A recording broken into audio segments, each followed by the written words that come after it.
আব্বাকে বলার তুমি আমাকে ভালোবাসো, আমাকে বিয়ে করতে চাও, বাকিটা আমি দেখে নিব। সাহেবের বিয়ে তোমার চিন্তা না, আমি সাহেবের অভিভাবক, চিন্তা আমার। অবশেষে সাদিয়ার চাপের মুখে চেয়ারম্যানকে সাহেব বলেই দিল যে সে সাদিয়াকে বিয়ে করতে চায়। তা শোনার পর চেয়ারম্যান রেগে গেল। হ্যালো বন্ধুরা, আসসালামু আলাইকুম। কেমন আছেন সবাই? আশা করি সবাই ভালো আছেন। নতুন আরও একটি ভিডিওতে আপনাদের সবাইকে স্বাগতম।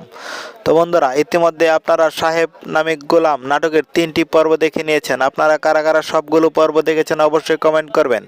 আর যারা 3 নাম্বার পর্ব দেখে ফেলেছেন তারা অধীর আগ্রহ অপেক্ষায় আছেন পরবর্তী 4 নাম্বার পর্বটি কবে আসবে এবং কি করলে সবার আগে দেখতে পাবেন, সমস্ত কিছু জানিয়ে দেবো আজকের এই ছোট্ট 2 মিনিটের ভিডিওটিতে।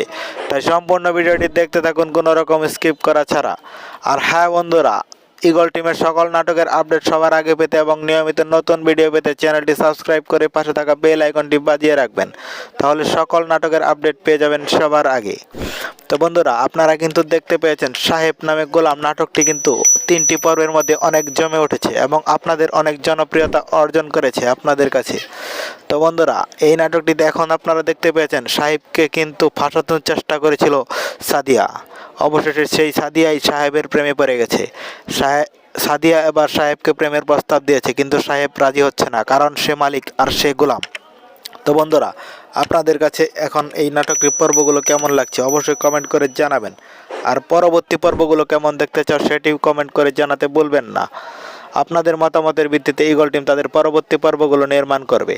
তো বন্ধুরা, সাহেব নামে গোলাম নাটকের পরবর্তী 4 নম্বর পর্বটি আসতে চলেছে আগামী 7 তারিখ বিকেল 3টার সময় ঈগল ইসলামিক নাটক ইউটিউব চ্যানেলে। সবার আগে নাটকটি দেখতে চ্যানেলটি সাবস্ক্রাইব করে পাশে থাকা বেল আইকনটি বাজিয়ে রাখবেন।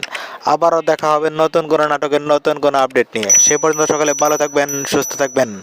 আল্লাহ হাফেজ।